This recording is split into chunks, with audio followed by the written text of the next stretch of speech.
Yung the best pong nangyari po kay Isidora ngayon po, yung napunta na po siya sa regular class. Nakakasabay po siya sa mga batang regular at saka sa ngayon po may honor pa po siya nung grade 4 po. Kaya yun po, talagang sobrang nagpapasalamat po kami sa Project Teach, sa lahat po ng naging teacher po ni Isidora mula sa lahat ng mga sumuporta po sa kanyang teacher. Talaga pong hindi po siya binitawan. Blessed po kami na nakapasok po kami sa Project Teach kasi dalawa po sila. Napakalaking tulong po ninyo sa aming mga anak. Kami po ay nagpapasalamat sa lahat ng tumulong, sa mga teacher, sa mga nagtiyaga sa aking anak na si Isidora. Happy 15th anniversary Project Teach! Mabuhay po kayong lahat. God bless you all po.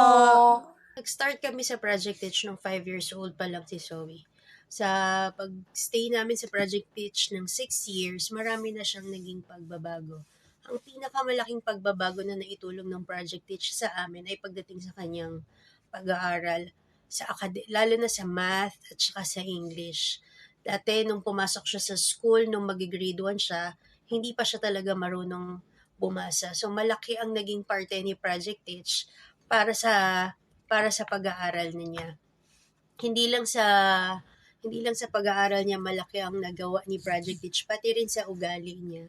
Malaki ang naidulot nitong pagbabago sa kanya. Happy anniversary, Project Teach! Thank you sa support, more power.